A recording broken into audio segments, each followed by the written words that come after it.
Alo. Bəli. Salam, sabahınız xeyir olsun. Aleyküm salam. Nətərsən? Bəyəniz mənimdir, danışar. Ha, hadi. Mən müəllim deyiləm. Ne diyeyim ben size? Adınızı deyim, müracaat edeyim. Ha, hadi. Bəyəniz mənimdir, bak kredit. Nə üçün narahat etmən? Siz asılmatı olan borcunuzla bağlı narahat edirəm. Sən bayaq zəng eləyən qızın nəysən?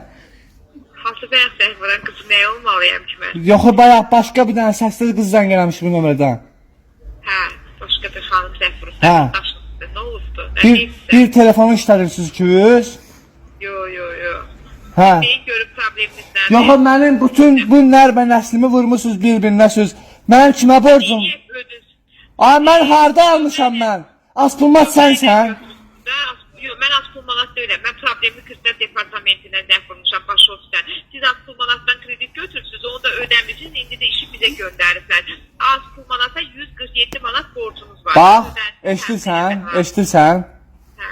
Dini imanlı bir insansan da, müsəlmansan da inşallah. Əlbəttə. Bütün göydəki meçidlərin hamısına bir and içirəm ki, bax, bütün göydəki meçidlərin hamısına bir and içirəm ki, mən oradan kredit götürməmişəm. Dinləyin də bir dəqiqə xahiş edirəm. Birbirimizi dinləyək zəhmət olmasa. Göydə meçid yox, zarafat edirəm, hə? Yəni kredit deyil ki, deyim ki, yaxınlaşıb bankdan gör. Aydındır. Ola bilər ki, sizin telefonunuzdan kimsə götürüb bunu. Yəni bu heç. Amma onu... Yox, bunu araşdırmaq lazımdır, həmin adama vermək lazımdır məhkəməyə. Yox, o sizin probleminiz. Mənim nə sizin yanınızda oturmamışam ki, görüm sizin telefonunuzu kim götürdü? Qardaşım, bəs pulu istəyəndə gəlib oturursunuz ki yanımda, bütün nəslimin yanında oturmuşsunuz. Gəl oturardın da mənim yanımda ya.